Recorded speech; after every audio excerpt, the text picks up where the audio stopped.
Assalamu alaikum. So today our topic is worldly wisdom of our observer of human nature. ठीक है।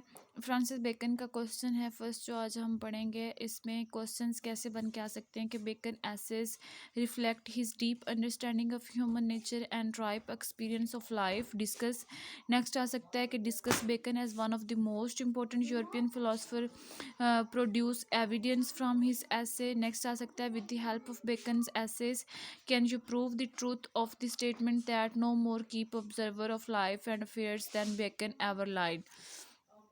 ठीक है। Next आपका question आ सकता है Bacon's essays as the expression of life time experience in the world of man and affairs. Next आ सकते था Bacon is more a man of the world than a philosopher in his essays. Do you agree? Illustrate your answer. ठीक है। तो इसमें हमारा क्या है, Bacon was definitely a worldly wise man. He was the wisest and the brightest of mankind. He was truly the child of renaissance, the age of accumulating knowledge, wealth, and power.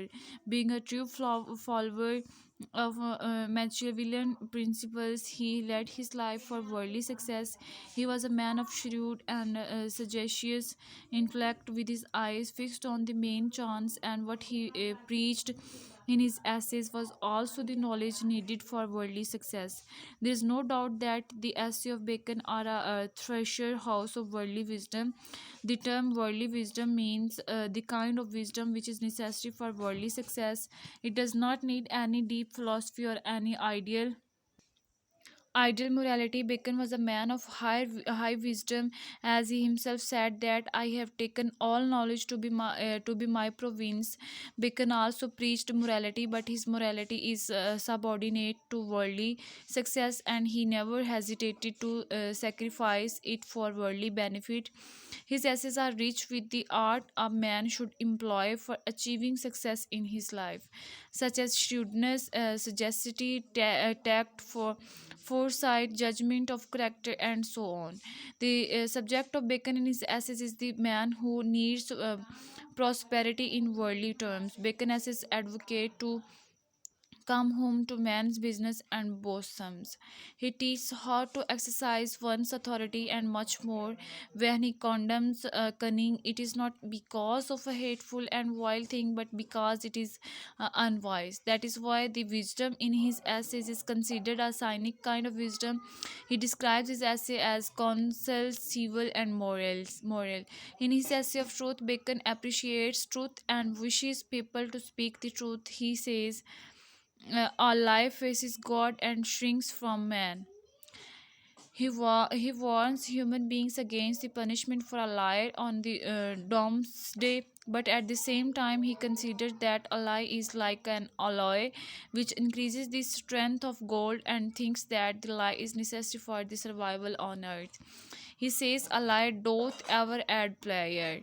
This is purely a statement of a worldly wise man. This essay of great praise, though contains a large number of moral precepts, yet in the same essay he also preaches worldly success and says, it is a strange desire to seek power and to lose liberty.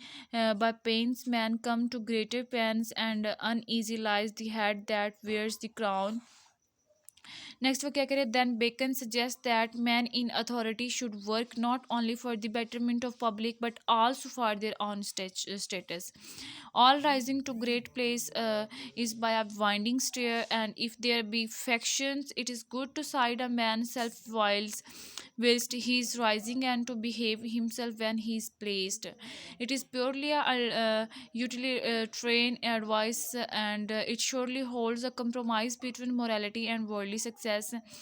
Even when Bacon urges a man not to speak ill of his predecessors, it is not because of high morality but because of the fact that the man who does not follow advice would suffer with unpleasant consequences. ठीक है।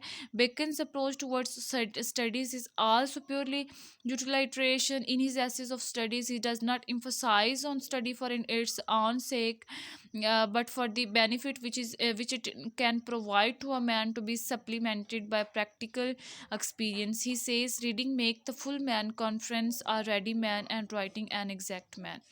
And then some books are to be tasted, other to be swallowed, and some few to be chewed. and digested.